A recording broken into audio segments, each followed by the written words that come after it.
তো তোদের যে ক্লাস 10 সেটা হচ্ছে তোদের যে কমেন্টে কথাবার্তা বা যাবতীয় যা শুনছি সেটা হচ্ছে যে স্যার এবার আপনারা ক্লাস 9 নিয়ে পড়েছেন, যখন আমাদের নিয়ে পড়েন তখন ক্লাস 9-এর কথা ভাবেন না, যখন ক্লাস 9 নিয়ে পড়েন তখন ক্লাস 10-এর কথা ভাবেন না।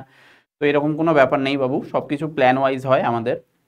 তোদের ক্লাস 10-এর ফার্স্ট সামেটিভও সেম টাইমেই হবে। সো তার জন্য আমাদের আমাদের দিক থেকে আমরা যেটা করতে পারি সেটা এই সময় লাস্ট সময়ে দেখ তোদের এই সময়টায় না পসিবল হলো না যে তোদের জন্য আলাদা করে আমরা আবার কোনো ওয়ান শট বা ম্যারাথন টাইপের নিয়ে আসি, কারণ অলরেডি তোদের সেই ধরনের ম্যারাথন বা ওয়ান শট ইউটিউবে আছে।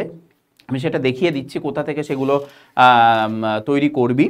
এবং আমরা যেটা করতে পারি সেটা হচ্ছে এই কম সময়ের মধ্যে তোদের কিছু সাজেস্টিভ টপিক বলে দেওয়ার, যে টপিকগুলো থেকে কোশ্চেন জেনারেলি প্রচুর স্কুলে আসে, খুব ইম্পর্টেন্ট টপিকস, সেই ইম্পর্টেন্ট টপিকসগুলো আমরা বলে দেওয়ার চেষ্টা করব।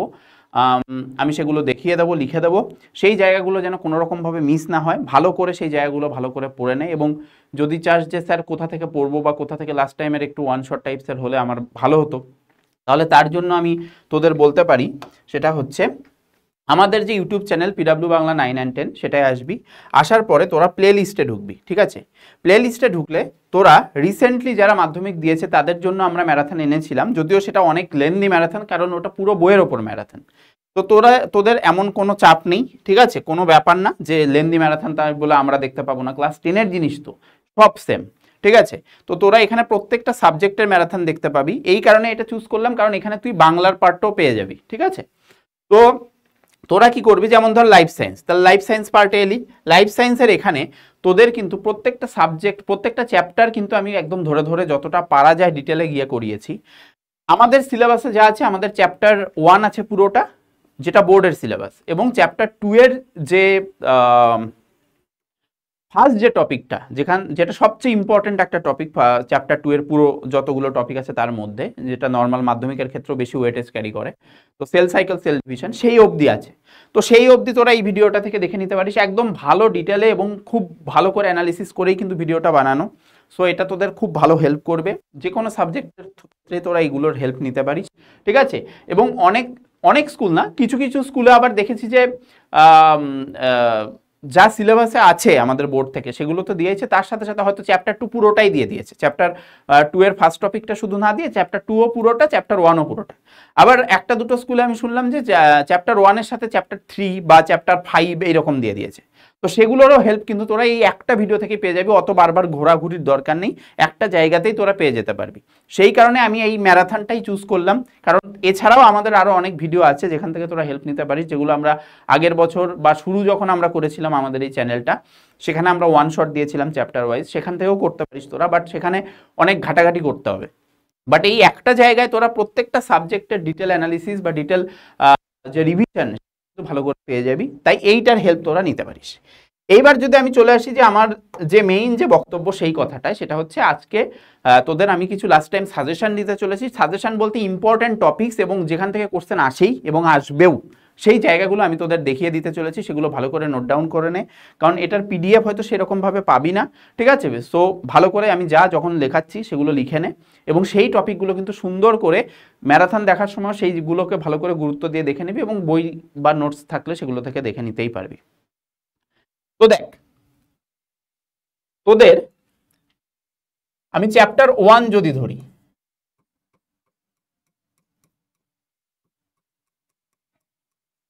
চ্যাপ্টার 1, ঠিক আছে? আমি লাইফ সায়েন্সের পার্টটা দেখিয়ে দিচ্ছি, বাকি স্যার ম্যামরা বাকি পার্টগুলো দেখিয়ে দেবে। তো চ্যাপ্টার 1 এর মধ্যে আমাদের মেইনলি 5টা টপিক আছে। চ্যাপ্টার 1 এর মধ্যে আমাদের মেইনলি 5টা টপিক আছে, তার মধ্যে টপিক 1 যেটা, সেটা আমি বলছি। টপিক 1 যেটা, এখান থেকে রিলেটিভলি কম মার্কসের কোশ্চেন আসে, সেটা আমাদের মাধ্যমিক হোক বা তোদের যদি সামেটিভ হিসেবেও যদি তোরা ভাবতে পারিস তো সেখানেও হোক, এখানে কিন্তু রিলেটিভলি কম ইম্পর্টেন্ট বা রিলেটিভলি কম মার্কসের কোশ্চেন আসে, বাট তার মধ্যেও যেগুলো থেকে কোশ্চেন জেনারেলি আসে বা দেয় সেই জায়গাগুলো আমি বলে দিচ্ছি, ভালো করে লেখে নে, ঠিক আছে? দেখ, টপিক 1 হচ্ছে আমাদের প্রথমে ওই সেই চলনের পার্টটা, ঠিক আছে? সংবেদনশীলতা, চলন, সেই এজেসি বোসের যে কন্ডিশনগুলো, বিভিন্ন ধরনের চলন, বিভিন্ন প্রকারভেদ, সেই সব ব্যাপারগুলো আছে তোদের। তো চ্যাপ্টার 1-এর প্রথম যে জায়গাটা অবশ্যই ভালো করে দেখবি সেটা হচ্ছে এজেসি বোসের অবদান। এই যে এজেসি বোসের লজ্জাবতী ও বনচারাল,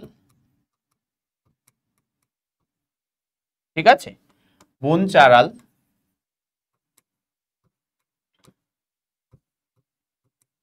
উদ্ভিদের ওপর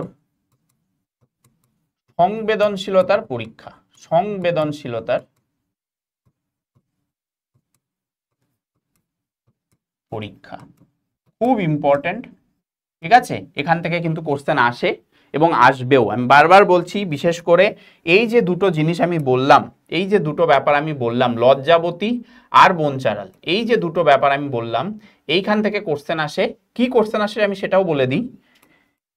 এই দুটো জায়গা থেকে তোদের যে কোশ্চেনটা ফ্রেম হতে পারে সেটা হচ্ছে, এদের ক্ষেত্রে পালভিনাসের একটা কন্ডিশন আছে, পালভিনাস, ঠিক আছে, পালভিনাস, যেখানে রসস্ফীতিজনিত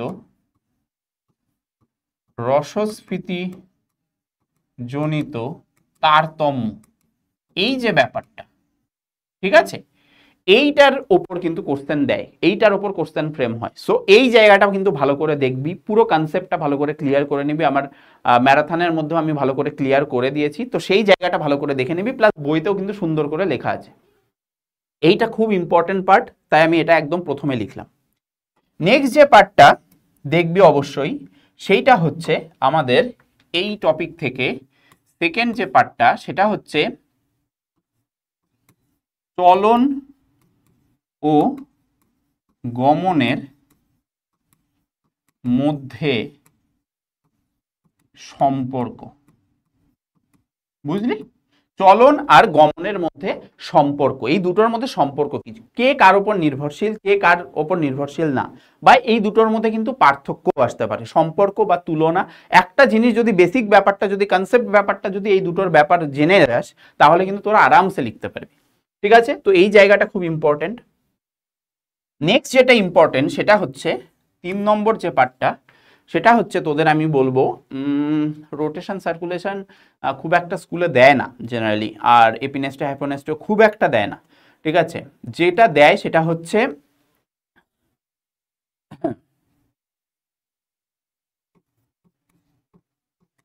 ট্যাকটিক চলনের মধ্যে তোরা পড়বি, ট্যাকটিক চলনের প্রকারভেদের মধ্যে বেশি ইম্পর্টেন্ট যে পার্টটা, সেটা কি বলতো, সেটা হচ্ছে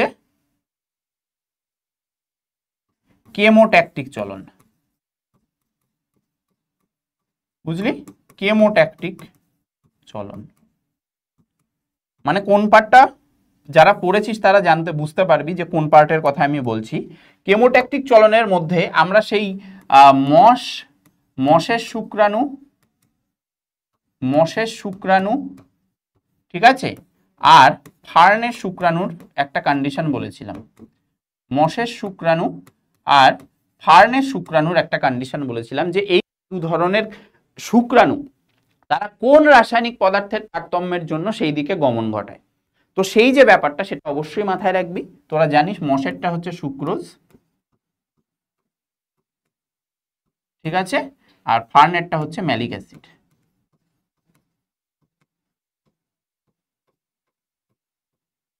ঠিক আছে, এই জায়গাটা কিন্তু খুব ভালো করে দেখে নিবি, কোশ্চেন আসে কিন্তু এই জায়গাটা থেকে। নেক্সট তোদের যেটা পড়তে হবে, যদি ট্রপিক চলন বলিস,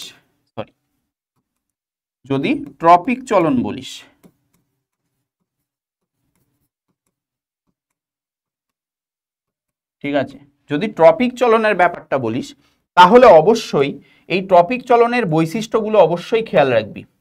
ট্রপিক চলনের বৈশিষ্ট্যগুলো খুব ইম্পর্টেন্ট, এবং এই বৈশিষ্ট্যগুলো জেনে থাকলে এর সাথে যদি তোর কোনো চলনের পার্থক্যও দেয়, সেটা কিন্তু তোরা লিখতে পারবি। সো বৈশিষ্ট্যগুলো খুব ভালো করে দেখে রাখবি। এবং তোরা বৈশিষ্ট্যের মধ্যে বিশেষ করে জানিস যে ট্রপিক চলন কিন্তু হরমোন দ্বারা নিয়ন্ত্রিত, তো সেই জায়গাটা কিন্তু ভালো করে খেয়াল রাখবি। আর যদি আমি ন্যাস্টিক চলনের কথায় আসি, লাস্ট পার্ট, যদি আমি ন্যাস্টিক চলনের কথায় আসি, ঠিক আছে, যদি আমি ন্যাস্টিক চলনের কথায় আসি, তাহলে কোন জায়গাটা ইম্পর্টেন্ট? তাহলে যে জায়গাটা ইম্পর্টেন্ট সেটা হচ্ছে প্রথমত এই যে উদাহরণ দিয়ে তোকে জিজ্ঞেস করা, যে ধর টিউলিপ ফুলে কি ধরনের চলন দেখা যায়, ঠিক আছে, বা সূর্য শিশিরে কি ধরনের চলন দেখা যায়। তো এই যে ব্যাপারগুলো কোশ্চেন কিন্তু ফ্রেম হয় এইভাবে ন্যাস্টিক চলন থেকে, ঠিক আছে। সো তোকে উদাহরণ হিসেবে যেতে হবে। এখান থেকে তোদের উদাহরণ দিয়ে কোন ধরনের ন্যাস্টিক চলন দেখায়, ঠিক আছে, সেইটা কিন্তু আসে। ঠিক আছে, বোঝা গেছে এই জায়গাটা কিভাবে কোশ্চেন আসতে পারে এখান থেকে। আরেকটা যে ব্যাপার সেটা হচ্ছে তোর সিসমোনাস্ট্রি, ঠিক আছে, হ্যাঁ। আরেকটা হচ্ছে বিশেষ করে এইটারও তোরা কেমোনাস্ট্রির যে ব্যাপারটা, যে কেমোনাস্টিক যে চলনটা, ঠিক আছে, সেইটা জেনারেলি আমরা দেখতে পাই পতঙ্গভুক উদ্ভিদের, পতঙ্গভুক উদ্ভিদে, ঠিক আছে। তো এই যে পতঙ্গভুক উদ্ভিদ, কেন তাদের প্রাণীদেরকে, পতঙ্গভুক উদ্ভিদের কথা জানিস তোরা, সূর্য শিশির, তারপর ভেনাস ফ্লাই ট্র্যাপ, তাদের ক্ষেত্রে কেন পতঙ্গকে ধরে তাদের থেকে পুষ্টিরস সংগ্রহ করতে হয়, এটা রিজনটা কি, ঠিক আছে, কেন পতঙ্গ দেহ থেকে পুষ্টিরস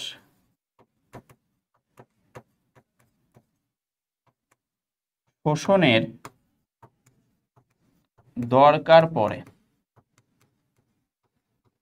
ঠিক আছে। এই জায়গাটা কিন্তু ভালো করে দেখে নিস, এই জায়গাটা ইম্পর্টেন্ট, রিজনটা কেন দরকার হয় কেমোনাস্ট্রিতে। তো এইটা হচ্ছে তোদের টপিক 1 এর মধ্যে যে যে জায়গাটা ইম্পর্টেন্ট সেই জায়গা আমি বলে দিলাম। নেক্সট পেজে যাই আমরা টপিক 2 এর ব্যাপারে, ঠিক আছে। আমরা এবার টপিক 2 এর ব্যাপারে যাই, চল। তাহলে এটাও আমাদের চ্যাপ্টার 1 আমি আগে লিখেছি, এখন আর বারবার করে লিখছি না, ঠিক আছে। আমি টপিক 2 লিখছি।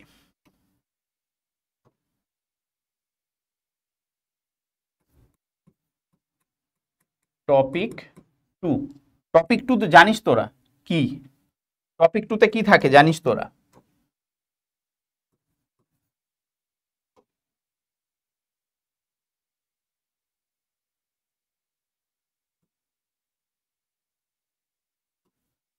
টপিক 2 তে যে জায়গাগুলো ইম্পর্টেন্ট আমি বলে দিচ্ছি, লিখে নে ভালো করে। টপিক 2 তে আমরা জেনারেলি উদ্ভিদ হরমোনের ব্যাপার পড়ি। তো উদ্ভিদ হরমোনের মধ্যে কোন জায়গাগুলো ইম্পর্টেন্ট? প্রথম যে জায়গাটা ইম্পর্টেন্ট সেটা হচ্ছে কৃত্রিম হরমোনের ব্যবহারিক প্রয়োগ, খুব ইম্পর্টেন্ট। কৃত্রিম হরমোনের ব্যবহারিক প্রয়োগ, ঠিক আছে। কৃত্রিম হরমোনের ব্যবহারিক প্রয়োগ কোথায় কোথায় দেখতে পাস, বিশেষ করে ধর যে জায়গাগুলো থেকে কোশ্চেন আসে সেটা হচ্ছে আগাছানাশক, আগাছানাশক হিসেবে কোন কোন কৃত্রিম হরমোন ইউজ হয়, ঠিক আছে। নেক্সট হচ্ছে ধর পার্থেনোকার্পি, বুঝলি, পার্থেনোকার্পি, এই সব থেকে কোশ্চেন বেশি আসে। কৃত্রিম হরমোনের মধ্যে আরেকটা জিনিস ওরা দিতে পারে, এটা আমি একবার উল্লেখ করে দিই, সেটা হচ্ছে কেন কৃত্রিম হরমোনকে প্ল্যান্ট গ্রোথ রেগুলেটরস বলা হয়। কেন কৃত্রিম হরমোনকে প্ল্যান্ট গ্রোথ রেগুলেটরস বা শর্টকাটে যেটাকে আমরা পিজিআরএস এইটা বলে থাকি, এটা কেন বলা হয়, রিজনটা কি, হোয়াই, কেন বলা হয়, এরকম কেন বলা হয়, ঠিক আছে। তো এইগুলো থেকে কিন্তু কোশ্চেন আসে। নেক্সট যে জায়গাটা দেখবি সেটা হচ্ছে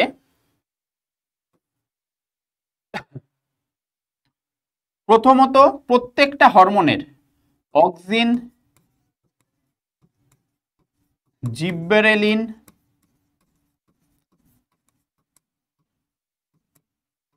সাইটোকাইনিন,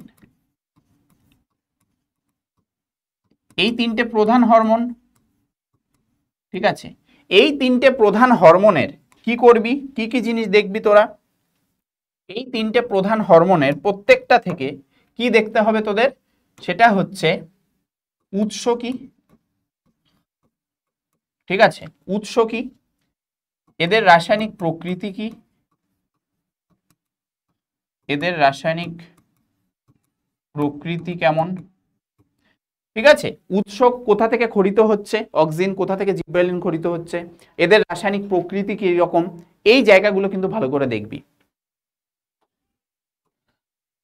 নেক্সট হচ্ছে কাজ, যদি বলিস কাজ, হরমোনের কাজ খুব ইম্পর্টেন্ট একটা পার্ট। এই হরমোনের কাজ থেকে যদি তোদের কোশ্চেন আসে, তাহলে আমি প্রত্যেকটা হরমোন ওরিয়েন্টেড করে কোশ্চেন বলে দিচ্ছি। সেটা হচ্ছে অক্সিনের ক্ষেত্রে কি দেখবি, অক্সিনের ক্ষেত্রে কোন কোন কাজ দেখবি ইম্পর্টেন্ট, সেটা হচ্ছে অগ্রস্থ প্রকটতা, অগ্রস্থ প্রকটতা খুব ইম্পর্টেন্ট, ঠিক আছে, ফোটোট্রপিক ট্রপিক চলন নিয়ন্ত্রণ, ট্রপিক চলন নিয়ন্ত্রণ, এই দুটো খুব ইম্পর্টেন্ট এই পার্টটা থেকে। অক্সিন গেল, যদি আমরা আসি জিব্বেরেলিনে, জিব্বেরেলিনে যদি আসি, তাহলে জিব্বেরেলিনের ক্ষেত্রে আমরা কোন কোন কাজ দেখব ইম্পর্টেন্ট? প্রথম যে কাজ সেটা হচ্ছে মুকুল ও বীজের সুপ্তাবস্থা ভাঙন, মুকুল ও বীজের সুপ্তাবস্থা ভাঙন, ঠিক আছে, খুব ইম্পর্টেন্ট, যেখানে আমরা আলফা অ্যামাইলেজ উৎসেচকের কথা বলি, যেটার কারণে এই জার্মিনেশন সাহায্য হয়, ঠিক আছে, বা অঙ্কুরোদ্গমে সাহায্য হয়। এই কোশ্চেনটা কিন্তু অঙ্কুরোদ্গম দিয়েও দিতে পারে, যে অঙ্কুরোদ্গমে সাহায্যকারী হরমোন বা মুকুল ও বীজের সুপ্তাবস্থা ভাঙন করে, এইটা ইম্পর্টেন্ট। এর সাথে যেটা ইম্পর্টেন্ট সেটা হচ্ছে তোর কি বলে ওটা, পর্ব মধ্যের দৈর্ঘ্য বৃদ্ধি, পর্ব মধ্যের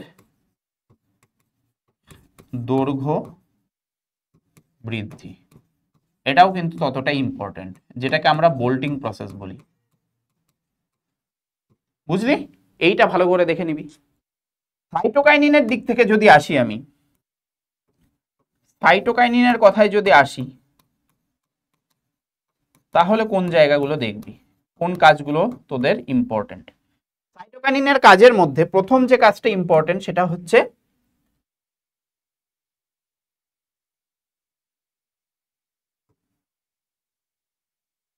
পত্রমোচন ও বার্ধক্য নিয়ন্ত্রণ, পত্রমোচন ও বার্ধক্য নিয়ন্ত্রণ, ঠিক আছে, বোঝা গেছে? মানে ক্লোরোফিলের মানে যে সবুজ ব্যাপারটা সেটা বজায় রাখে, যার ফলে পত্রমোচন বার্ধক্যকে বিলম্বন পত্রমোচন ও বার্ধক্য নিয়ন্ত্রণ না করে বিলম্বন লেখ, ঠিক আছে। এবং এই যে ব্যাপারটা, এই কোশ্চেনটা আরেক রকম ভাবেও দিতে পারে, যেহেতু এই যে ব্যাপারটা এটা আবিষ্কার করেন বা এইটা যারা দেখতে পান প্রথম, সেটা হচ্ছে রিচমন্ড এবং ল্যাং, এই দুজন বিজ্ঞানী। তো এটাকে কিন্তু আমরা রিচমন্ড ল্যাং ইফেক্টও বলি, আমি ইংলিশে লিখে দিলাম যাতে চোখে পড়ে, রিচমন্ড ল্যাং প্রভাব বা এফেক্ট, খুব ইম্পর্টেন্ট, বোঝা গেছে? আচ্ছা, এর সাথে সাথে তোদের আর দু একটা জিনিস দেখতে হবে, সেটা হচ্ছে 4 নম্বর যে পয়েন্ট, সেটা হচ্ছে তোদের প্রকল্পিত হরমোনের উদাহরণ দেখতে হবে, প্রকল্পিত হরমোনের উদাহরণ ও কাজ, বা প্রকল্পিত হরমোন কেন বলা হয়, এইটাও কোশ্চেনে আসে। এই যে ব্যাপারটা, এটা তোদের দেখতে হবে প্রকল্পিত হরমোনের। আর তার সাথে সাথে আর একটা জিনিস জাস্ট হালকা করে দেখে নিস, সেটা হচ্ছে ইথিলিন, এই যে হরমোনটা, যেটা এক প্রকার গ্যাসীয় হরমোন এবং এটা ফল পাকাতে সাহায্য করে, ঠিক আছে, এর প্রকৃতি ও কাজ একটা করেই জাস্ট আমি যেটুকু বললাম সেটুকু জানলেই হবে। আর তার সাথে সাথে অ্যাবসিসিক অ্যাসিড ABA, এই অ্যাবসিসিক অ্যাসিড থেকে কি কোশ্চেন আসে? অ্যাবসিসিক অ্যাসিড থেকে যে কোশ্চেনটা আসে সেটা হচ্ছে একে কেন স্ট্রেস হরমোন বলা হয়? একে কেন স্ট্রেস হরমোন বলা হয়? কেন বলা হয়? Why stress hormone? বুঝতে পারলি? এই জায়গাগুলো একটু ভালো করে দেখে নিস উদ্ভিদ হরমোন থেকে, এর বাইরে কোশ্চেন আসে না। ক্লিয়ার বাবু? তাহলে এই গেল দুটো টপিক। থার্ড টপিক আমাদের থার্ড টপিক,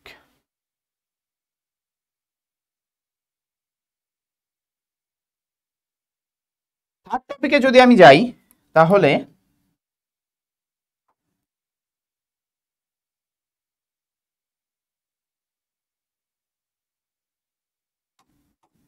টপিক 3, এবং এই জায়গা থেকে এই টপিকটা থেকে কিন্তু কোশ্চেন অনেক আসে, যদিও বেশি কোশ্চেন আসবে আমাদের পরের পার্ট থেকে, ঠিক আছে, বাট এই পার্টটাও ইম্পর্টেন্ট। টপিক 3, টপিক 3তে আমাদের প্রাণী হরমোন আছে, এবং প্রাণী হরমোন বলতে গেলে তার মধ্যে সবচেয়ে ইম্পর্টেন্ট হচ্ছে প্রাণী হরমোনের বৈশিষ্ট্য। অবশ্যই ইম্পর্টেন্ট, প্রাণী হরমোনের বৈশিষ্ট্য খুব ইম্পর্টেন্ট। বোঝা গেছে? বিশেষ করে এখানে যদি আমি স্পেসিফাই করে দিই, বিশেষ করে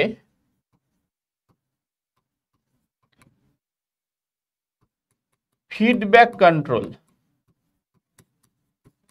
ফিডব্যাক কন্ট্রোল খুব ভালো করে এই জায়গাটা দেখে নিবি। ফিডব্যাক কন্ট্রোল মেকানিজম কিন্তু আসে, বুঝতে পারলি? তাছাড়াও বাকি যে বৈশিষ্ট্যগুলো সেগুলো কিন্তু আমাদের খেয়াল রাখতে হবে। প্রাণী হরমোনের ক্ষেত্রে যদি আমি এরপর আসি, সেকেন্ড কোশ্চেন, সেটা হচ্ছে অন্তঃক্ষরা ও বহিঃক্ষরা গ্রন্থির পার্থক্য। অন্তঃক্ষরা ও বহিঃক্ষরা গ্রন্থির পার্থক্য, বুঝতে পারলি? থার্ড কোশ্চেন বা third topic, important topic, suggestive topic যাই বলিস, সেইটা আমাদের হতে পারে প্রথমত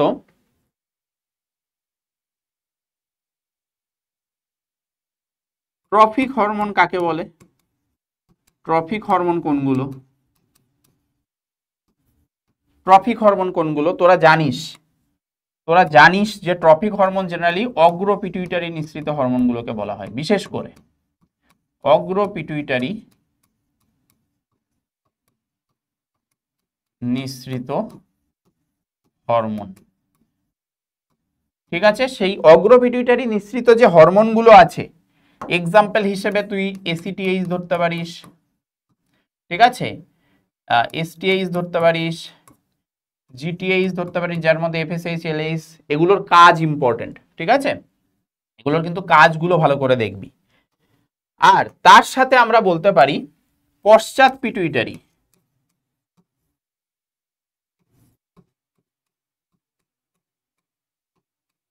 পশ্চাৎ পিটুইটারি নিঃসৃত হরমোনের কাজ, এডিএইচ আর অক্সিটোসিনের কাজগুলো ভালো করে দেখে নিবি। 5 নম্বর পয়েন্ট, ঠিক আছে, কাজ হিসেবে কি কি মাথায় রাখবি? কাজ কোন কোন হরমোনের ইম্পর্টেন্ট, কাজের মধ্যে যে যে জায়গাগুলো ইম্পর্টেন্ট সেটা তোদের আমি যদি বলি, সেটা হচ্ছে প্রথমত থাইরক্সিন হরমোনের কাজ, থাইরক্সিন হরমোনের কাজ। নেক্সট হচ্ছে অ্যাড্রেনালিন হরমোনের কাজ,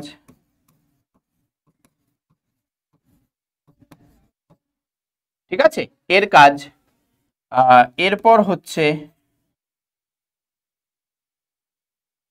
ইনসুলিন ভার্সেস গ্লুকাগন, খুব ইম্পর্টেন্ট, ইনসুলিন ভার্সেস গ্লুকাগন খুব ইম্পর্টেন্ট। এই দুটোর মধ্যে এরা কোন কোন পদ্ধতিতে হেল্প করে, কোন কোন পদ্ধতিতে হেল্প করে না, সেই যে ব্যাপারটা, এটা কিন্তু আমাদের খুব ইম্পর্টেন্ট। এবং এখান থেকে যে কোশ্চেনটা ডেরাইভ হয় সেটা হচ্ছে দ্বৈত নিয়ন্ত্রক হিসাবে এরা কিভাবে কাজ করে। বুঝতে পারলি? অ্যাড্রেনালিনের ক্ষেত্রে আমাদের তো বিভিন্ন কাজ আছেই, তাছাড়াও এটা জরুরিকালীন হরমোন হিসেবে কিভাবে কাজ করে।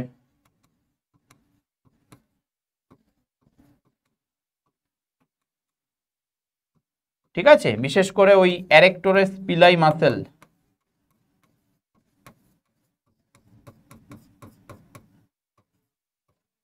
সেই রিলেটেড যে কাজ সেটা মাথায় রাখিস। থাইরক্সিনের ক্ষেত্রে মেটামরফোসিস মাথায় রাখিস, মেটামরফোসিস মাথায় রাখিস। ঠিক আছে, বিএমআর নিয়ন্ত্রণ, এই সব জিনিস কিন্তু তোদের খেয়াল রাখতেই হবে। এছাড়া তোরা অবশ্যই টেস্টোস্টেরন,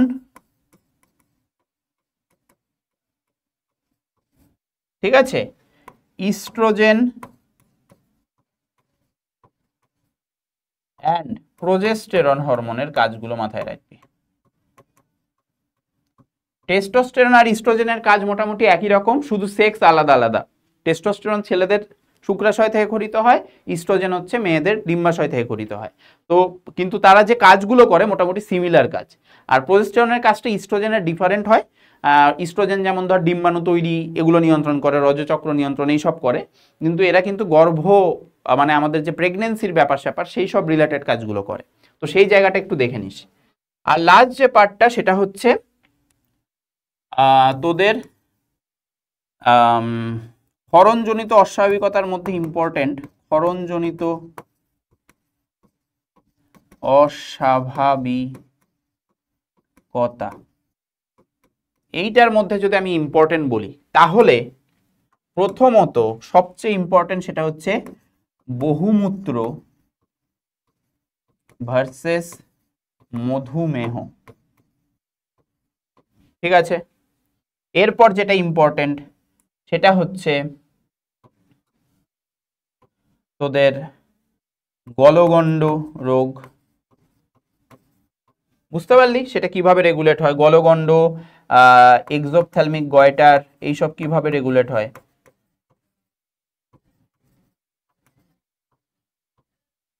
এই সব জিনিস একটু ভালো করে দেখে নিবি। ঠিক আছে, কিভাবে টিএসএইচ আর আমাদের টি4 মানে থাইরক্সিন হরমোন কিভাবে রেগুলেশনের ফলে এইগুলো হয়। ঠিক আছে, তাছাড়া বামনত্ব অতিকায়ত্বের ব্যাপার তো আসে, যেগুলো জিএইচ এসটিএইচ, ওগুলো খুবই সিম্পল আইডিয়া, ওগুলোর মধ্যে এমন আহামরি কিছু নেই। আর তাছাড়া কিছু এক্সট্রা জিনিসপত্র আছে, যেমন এসিটিএইচ এর কমকরণ বেশিকরণের ফলে ওই সেই ক্রিয়েটিনিজম মিক্সিডিমার যে কন্ডিশনগুলো আছে, ঠিক আছে, সেইগুলো একটু ভালো করে, কুশিং সিনড্রোম আর অ্যাডিসন ডিজিজ, সেইগুলো যে ব্যাপারগুলো আছে সেগুলো দেখে নেবে। আমি ক্রিয়েটিনিজম মিক্সিডিমার যে ব্যাপারটা বললাম সেটা থাইরক্সিন রিলেটেড, সেটা আলাদা। ঠিক আছে, এর সাথে সাথে ওখান থেকে দেখে নিবি এসিটিএইচ এর এইখানে তোর ওই কুশিং সিনড্রোম,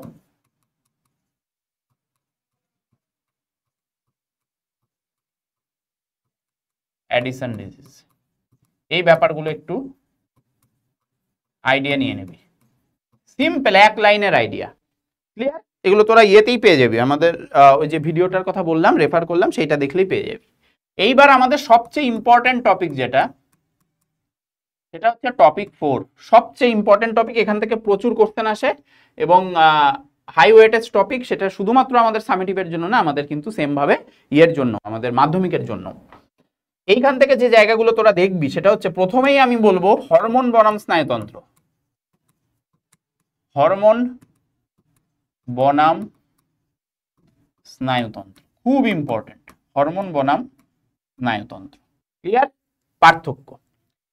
নেক্সট যেটা মাথায় রাখবি সেটা হচ্ছে নিউরনের গঠন, নিউরনের গঠন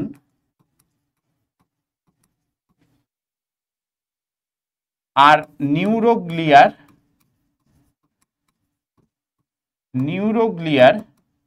টাইপস গুলো দেখবি, টাইপস অ্যান্ড কাজ, তারা কোন কোন নিউরোগ্লিয়া কি কি কাজ করে। নিউরনের গঠন যেটা আমি বললাম সেটা কিন্তু তোদের ছবির ক্ষেত্রেও ইম্পর্টেন্ট, এটা ডায়াগ্রাম ইম্পর্টেন্ট, ঠিক আছে, প্লাস কনসেপ্ট কি কি আছে সেই সব জিনিস। এরপর আমরা যেটায় আসি সেটা হচ্ছে 3 নম্বর নিউরন ওরিয়েন্টেডই যদি আমি যাই তাহলে প্রথম অবশ্যই সাইন্যাপস।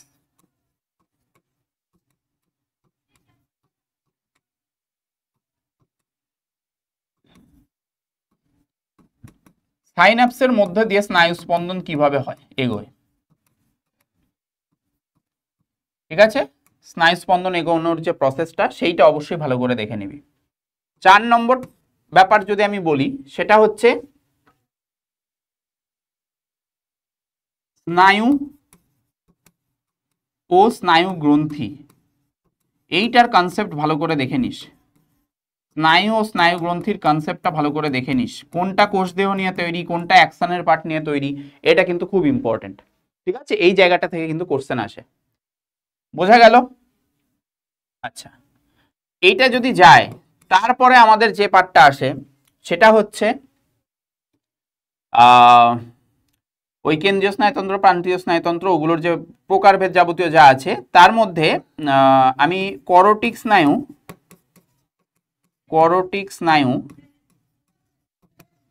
ও সুষুম্না স্নায়ু কত জোড়া করে থাকে, ঠিক আছে?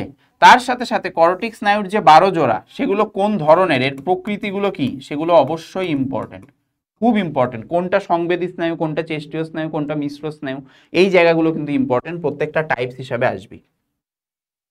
6 নম্বর পার্টে আমি যদি আসি সেটা হচ্ছে অবশ্যই মস্তিষ্কের প্রকারভেদ, খুব ইম্পর্টেন্ট। মস্তিষ্কের প্রকারভেদ বহুত ইম্পর্টেন্ট, ঠিক আছে? এবং তাদের কাজগুলো, কোন পার্ট কি কাজ করছে, যেমন গুরু মস্তিষ্ক, লঘু মস্তিষ্ক, এগুলোর আবার ওই ব্যাপারগুলো আছে, ওগুলো মাথায় রাখতে হবে, এরা কোন যোজক দ্বারা যুক্ত থাকে। তারপর গুরু মস্তিষ্কের মধ্যে তাদের যে জাইরাস গাইরাস মানে ভাজ আর খাজ, সেই যে ব্যাপারটা, সেটা থেকে কোশ্চেন আসে। নেক্সট ধর মধ্য মস্তিষ্ক আমাদের যে কাজগুলো করে সেইগুলো থেকে কোশ্চেন আসে। পন্স কি কাজ করে, ডেড টু সারফেসের সংকোচন ঘটিয়ে মূত্র নিয়ন্ত্রণ, ঠিক আছে, নির্গমন, এইসবের প্রত্যেকটার কাজগুলো কিন্তু খুব ইম্পর্টেন্ট। তাই এটা কিন্তু আমি বারবার বলছি, এই জায়গাটা থেকে কিন্তু কোশ্চেন আসবেই। আমি এটা স্টার মেরে দিলাম, এতগুলোতেও আমি কি কোনোটাই স্টার মারিনি, বাট এইটা অবশ্যই ভালো করে দেখবি, এই কারণে আমি স্টার মেরে দিলাম, ঠিক আছে? এর সাথে সাথে যে জিনিসটা তোরা দেখবি সেটা হচ্ছে মেনিনজেস আর সিএসএফ, মেনিনজেস ও সেরিব্রোস্পাইনাল ফ্লুইড, এইটার কনসেপ্টটা ভালো করে দেখে নিবি, কোথায় থাকে, ঠিক আছে, কটা লেয়ার থাকে, সেই যে ব্যাপারগুলো, ঠিক আছে, সেইগুলো ভালো করে দেখবি। এর সাথে সাথে যদি আমি আসি 8 নম্বরে, তাহলে আমি বলবো প্রতিবর্ত চাপ, ঠিক আছে, এইটার ডায়াগ্রামটা খুব ইম্পর্টেন্ট। প্রতিবর্ত চাপের এইটার ডায়াগ্রামটা খুব বেশি ইম্পর্টেন্ট,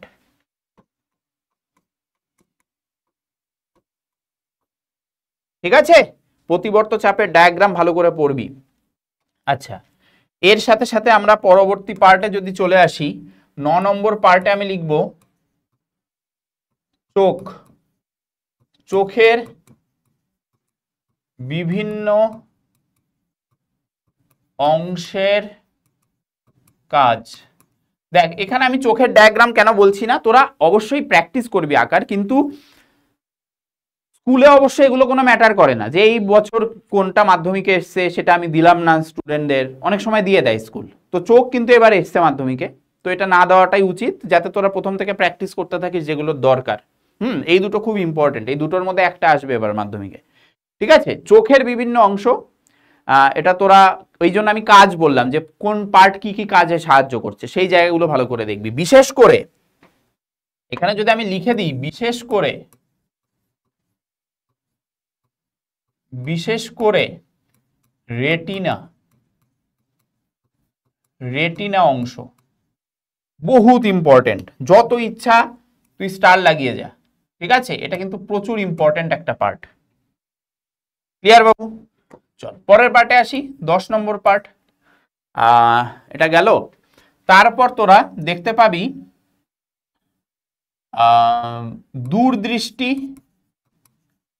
দূরদৃষ্টি ভার্সেস নিকট দৃষ্টি। এই যে দু ধরনের দৃষ্টি, এই দু ধরনের দৃষ্টির সময় সিলিয়ারি পেশির কি রকম কি কন্ডিশন হয়, লেন্সের বক্রতার ব্যাসার্ধ কেমন কি চেঞ্জ হয়, অক্ষিগোলকের ব্যাসের কম বেশি কি হয়, সেই ব্যাপারগুলো কিন্তু আমাদের ভালো করে দেখতে হবে, দূরদৃষ্টি ভার্সেস নিকট দৃষ্টি। 11 নম্বর এক নেত্র দ্বিনেত্র দৃষ্টি আমি আর লিখছি না, লেস ইম্পর্টেন্ট, বাট কনসেপ্টটা ভালো করে দেখে নিয়ে যাস। এক নেত্র দৃষ্টি জেনারেলি শিকার প্রাণীদের থাকে, গরু, ছাগল, ঘোড়া, তারপর ধর হরিণ, এইসবে থাকে। আর দ্বিনেত্র দৃষ্টি জেনারেলি মানুষের থাকে, তারপর বিভিন্ন শিকারী প্রাণীদের, বাঘ, বাজ পাখি, পেঁচা, এইসবের থাকে। এগুলোর একটু জাস্ট আইডিয়া নিয়ে যাস। 11 নম্বরে যে জায়গাটা আমি বেশি ফোকাস করতে চাইছি সেটা হচ্ছে চোখের ত্রুটি। ঠিক আছে, চোখের ত্রুটি, এই ত্রুটিগুলো থেকে কিন্তু বারবার কোশ্চেন আসে এবং আসবে। বারবার বলছি আমি, চোখের ত্রুটি থেকে কিন্তু কোশ্চেন আসবে। কোন সময় কি, যেমন মায়োপিয়া। ঠিক আছে, মায়োপিয়া কি কারণে হয়, ঠিক আছে, এগুলোর কি কারণ ও সংশোধন, বুঝতে পারলি? এই কন্ডিশনগুলো তোকে দেখতে হবে, মায়োপিয়া, হাইপারমেট্রোপিয়া, এই দুটো থেকে বেশি কোশ্চেন আসে রিলেটিভলি অন্য দুটোর তুলনায়। ঠিক আছে, এর সাথে সাথে তোর প্রেসবায়োপিয়াও আছে, প্রেসবায়োপিয়া বা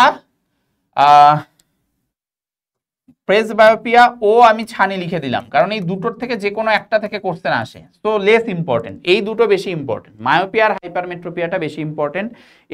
এদের হওয়ার কারণটা কি এবং এই কন্ডিশনগুলো ঠিক করতে গেলে আমাদের কি ধরনের চশমা বা লেন্স লাগে, সেই জায়গাটা কিন্তু ইম্পর্টেন্ট। ঠিক আছে, এটা আমাদের চ্যাপ্টার 1-এর টপিক 4, সবচেয়ে বেশি ইম্পর্টেন্ট, বেশি ইম্পর্টেন্ট,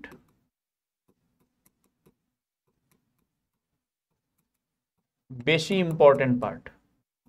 ঠিক আছে, যতগুলো টপিক আছে তার মধ্যে সবচেয়ে বেশি ইম্পর্টেন্ট পার্ট হচ্ছে আমাদের এই জায়গাটা।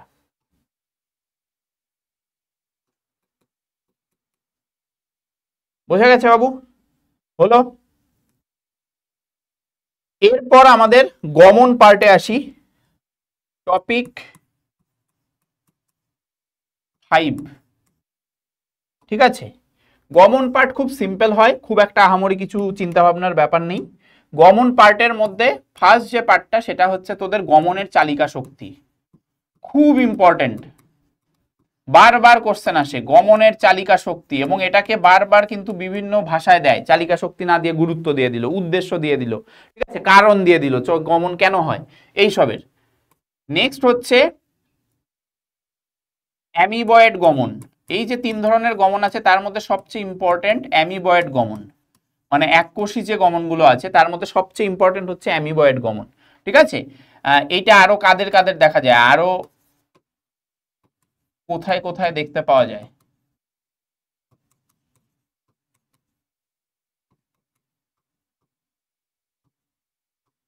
ঠিক আছে।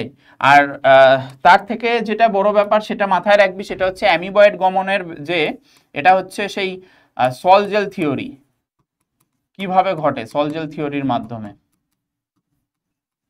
বুঝতে পারলি? এই জায়গাটা কিন্তু ভালো করে দেখে নিবি, প্লাজমা সল, প্লাজমা জেলের যে ব্যাপারটা। আর প্যারামিসিয়াম ইউগ্লিনার হালকা কনসেপ্ট নিয়ে নিবি, ফ্ল্যাজেলা সিলিয়ার মাধ্যমে হয়, কিভাবে ঘটায়, ওটা খুব একটা বেশি ইম্পর্টেন্ট না। ঠিক আছে, এরপরে যে জায়গাটা ইম্পর্টেন্ট সেটা হচ্ছে মাছের মাছের সন্তরণ। মাছের সন্তরণ থেকে যে জায়গাটা ইম্পর্টেন্ট এটা আমি একটু করে যদি বলি, তাহলে আমি যে জায়গাটার কথা বলবো সেটা হচ্ছে এদের পাখনাগুলোর ভূমিকা, পাখনাগুলির ভূমিকা, ঠিক আছে, জোর বিজোর পাখনা, ক্লিয়ার, পটকার ভূমিকা,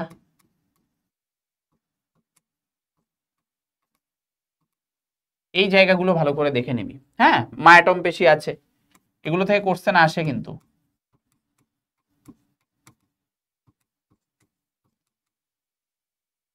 নেক্সট আমাদের 4 নম্বর পার্ট হচ্ছে পাখির উড্ডয়ন। পাখির উড্ডয়নের ক্ষেত্রে আমি সিম্পল ভাবে দুটো জিনিস বলবো। প্রথমত এদের পালক, ঠিক আছে, রেমিজেস রেকটিসেস,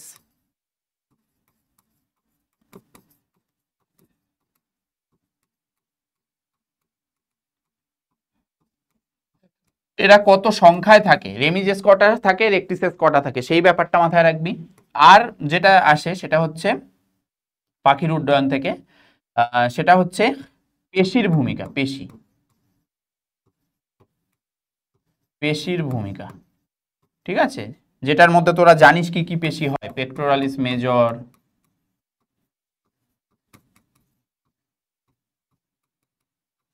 পেক্টোরালিস মাইনর, এই দুটো বেশি ইম্পর্টেন্ট কোরাকোব্র্যাকিয়ালিসের থেকে।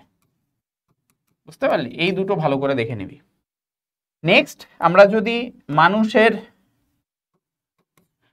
মানুষের দ্বিপদ গমনে আসি, মানুষের দ্বিপদ গমন, ঠিক আছে, সেইখানে আমার যে জায়গাটা ইম্পর্টেন্ট সেটা হচ্ছে সেই পেশির ভূমিকা, যে পেশিগুলোর সাহায্যে মানুষ কিভাবে হাঁটে দুপায়ে, সেই ব্যাপারটা তোদের মাথায় রাখতে হবে, যার মধ্যে গ্যাস্ট্রোকনেমিয়াস, ঠিক আছে, এটসেট্রা। আমি আর লিখলাম না, এক্সটেন্সর ডিজিটোরিয়াম, বাইসেপস ফিমোরিস, কিভাবে স্টেপ বাই স্টেপ সেগুলোকে ইউজ করে মানুষ হাঁটতে পারে। আর এর থেকেও যেটা বেশি ইম্পর্টেন্ট সেটা হচ্ছে লঘু মস্তিষ্ক, মানুষের দ্বিপদ গমনে লঘু মস্তিষ্ক ও অন্তঃকর্ণের ভূমিকা, এটা কিন্তু খুব বেশি ইম্পর্টেন্ট, ঠিক আছে, এই পেশির থেকেও এই পার্টটা কিন্তু বেশি ইম্পর্টেন্ট। তো এই জায়গাটা কিন্তু ভালো করে দেখবি, বুঝতে পারলি? এই জায়গাটা ভালো করে দেখে নিবি, এইটা থেকে কিন্তু কোশ্চেন বারবার আসে। আচ্ছা, এরপর যেটা আসবো সেটা হচ্ছে আমাদের সন্ধি, তাই না? সন্ধি, তো সেই কবজা ও বল সকেট, ঠিক আছে, এই দুটো সন্ধির উদাহরণ, বিশেষ করে উদাহরণ থেকে কোশ্চেন আসে, ঠিক আছে। এর সাথে সাথে তোরা দেখবি সাইনোভিয়াল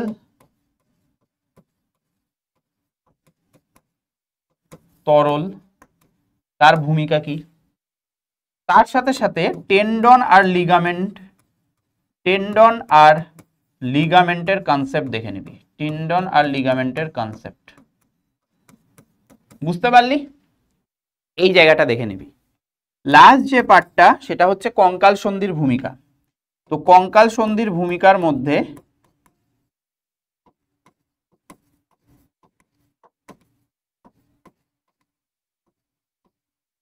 ঠিক আছে, কঙ্কাল সন্ধির ভূমিকার মধ্যে অবশ্যই এর উদাহরণগুলো ইম্পর্টেন্ট, এর উদাহরণগুলো কিন্তু ইম্পর্টেন্ট। তোরা জানিস কি কি সন্ধি থাকে, হ্যাঁ, সেগুলোর উদাহরণগুলো, যেমন বাইসেপস, ফ্লেক্সার পেশি, ঠিক আছে, ডেলটয়েড, অ্যাবডাক্টর পেশি। তো এই যে পেশিগুলো, এই পেশিগুলোর থেকে কিন্তু কোশ্চেন আসে যে কোনটা কোন ধরনের পেশি, বলছি কোনটা কোন ধরনের সন্ধি, ঠিক আছে। আচ্ছা, যাই হোক, কঙ্কাল সন্ধি না, পেশি, তো ঠিকই তো বলছিলাম, এইটাই চেঞ্জ হবে, এটাই ভুল হবে, কঙ্কাল সন্ধি না, এটা কঙ্কাল পেশির, তাই বলি কঙ্কাল পেশি, ঠিক আছে। এর উদাহরণগুলো ভালো করে দেখে নিবি। লাস্ট যে পার্টটা আমি আলোচনা করব সেটা হচ্ছে আমাদের চ্যাপ্টার 2, ঠিক আছে, এটা হচ্ছে আমাদের চ্যাপ্টার 2। চ্যাপ্টার 2 যদি আসি আমি, চ্যাপ্টার 2 এর আমাদের ফার্স্ট টপিকটা আছে, আমি বোর্ড হিসেবেই সাজেশন দিচ্ছি বা ইম্পর্টেন্ট টপিকগুলো বলে দিচ্ছি, তো সেই হিসেবেই আমি যাচ্ছি, ঠিক আছে। তো আমাদের সেই টপিক 1, শুধুমাত্র এটার একটাই টপিক আছে আমাদের এক্সামে। তো সেইটার মধ্যে কি কি ইম্পর্টেন্ট, প্রথমত একদম ফার্স্টে, একদম শুরুতে ঠিক আছে, একদম শুরুতে। আচ্ছা এখানে না আরেকটা জিনিস দেখে নিস, যদিও আমি এখানে অলরেডি উল্লেখ করে দিয়েছি, এগুলো জানলেই তোরা পেরে যাবি। সেটা হচ্ছে স্নায়ু, স্নায়ুতন্তু, আর হচ্ছে স্নায়ুতন্তু আর নিউরনের মধ্যে সম্পর্ক, এরকম একটা কোশ্চেন আসে। তো এইগুলোর কনসেপ্ট যদি তোদের মাথায় থাকে তোরা কিন্তু এটা লিখতে পারবি। আর এটার মধ্যে সবচেয়ে প্রথমে যেটা ইম্পর্টেন্ট সেটা হচ্ছে তোদের ডিএনএ, জিন ও ক্রোমোজোমের আন্তঃসম্পর্ক, আন্তঃসম্পর্ক খুব বেশি ইম্পর্টেন্ট, যত ইচ্ছা স্টার লাগিয়ে নে, বুঝলি? সেকেন্ড পার্টে যেটা ইম্পর্টেন্ট সেটা হচ্ছে ক্রোমোজোমের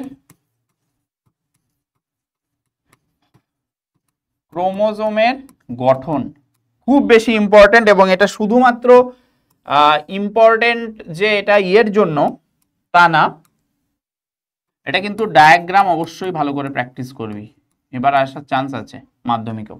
ঠিক আছে, এটা ডায়াগ্রাম অবশ্যই ভালো করে মাথায় রাখার চেষ্টা করবি। আর তার সাথে সাথে যে জিনিসটা আমার মাথায় রাখতে হবে সেটা হচ্ছে রাসায়নিক উপাদান। ক্রোমোজোমের রাসায়নিক উপাদান থেকে কোশ্চেন আসে। ঠিক আছে, বিশেষ করে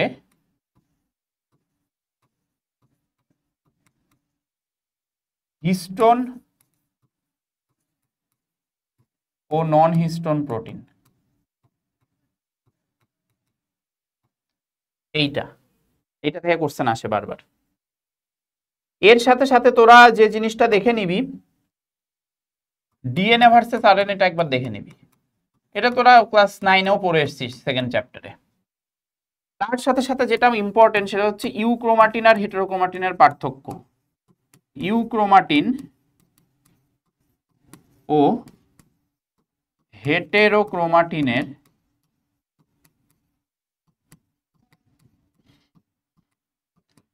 পার্থক্য। তোরা যদি পার্থক্য অথবা বৈশিষ্ট্য যে কোনো একটা করিস, যদি বৈশিষ্ট্য করিস সেখান থেকে তোরা পার্থক্য লিখে দিতে পারবি, যদি পার্থক্য করিস সেখান থেকে তোরা বৈশিষ্ট্য লিখে দিতে পারবি। 4 নম্বর পয়েন্ট যেটা, সেটা তোদের হতে চলেছে basic concepts of amitosis, mitosis. আচ্ছা, মাইটোসিস আর মিওসিস আরো ডিটেল দেখতে হবে। এখানে বেসিক কনসেপ্টস অফ অ্যামাইটোসিস প্রসেসটা ভালো করে বৈশিষ্ট্য উদাহরণ সহ দেখে নিস।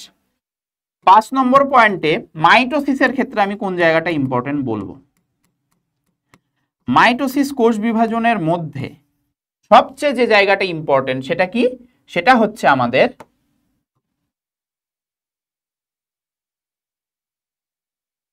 এর প্রকারভেদগুলো। ঠিক আছে, প্রোফেজ ভার্সেস টেলোফেজ দেখবি, বুঝলি? আর অ্যানাফেজ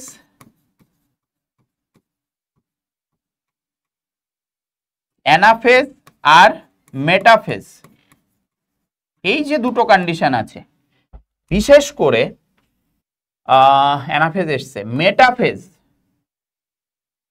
আগের বার এসছে, মানে এইবার এসছে মাধ্যমিকে। মেটাফেজটা এর ডায়াগ্রামটা ভালো করে দেখে নিস, বুঝতে পারলি? বাকি এটার তোর বৈশিষ্ট্য কিছু দেখে নিলেই হবে। 6 নম্বর পার্টে আমি কি বলবো? 6 নম্বর পার্টে আমি বলবো সাইটোকাইনেসিস।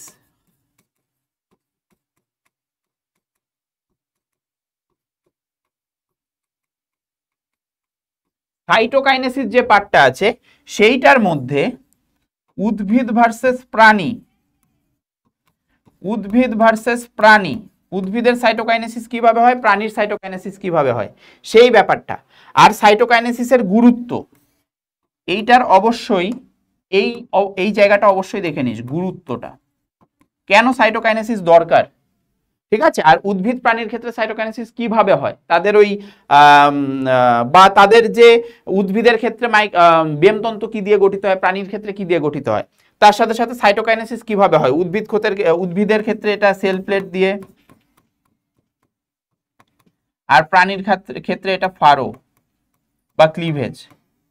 বুঝতে পারলি? লাস্ট যে পার্টটা আছে সেটা হচ্ছে তোদের মিওসিস। মিওসিসের মধ্যে যে জায়গাগুলো ইম্পর্টেন্ট আমি বলে দিচ্ছি, ভালো করে শোন। সেটা হচ্ছে একে হ্রাসমূলক বিভাজন কেন বলা হয়, হ্রাসমূলক বিভাজন কেন বলা হয়, হোয়াই, এর গুরুত্ব বা এর তাৎপর্য, দেখবি একদম লাস্টে আছে এর তাৎপর্য, ওই ধ্রুবক রাখা ক্রোমোজোম সংখ্যা, জনুক্রম ঘটানো, গ্যামেট উৎপাদন, এই সব পয়েন্টগুলো ইম্পর্টেন্ট। বুঝতে পারলি?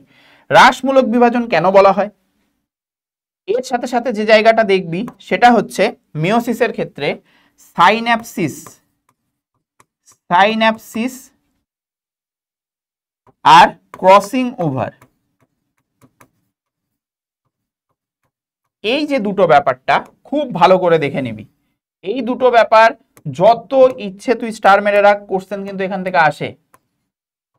বিশেষ করে ক্রসিং ওভারের ক্ষেত্রে এই দুটোরই দশা কোন দশায় ঘটে, কোন দশায় ঘটে, ঠিক আছে, কোন দশায় ঘটে।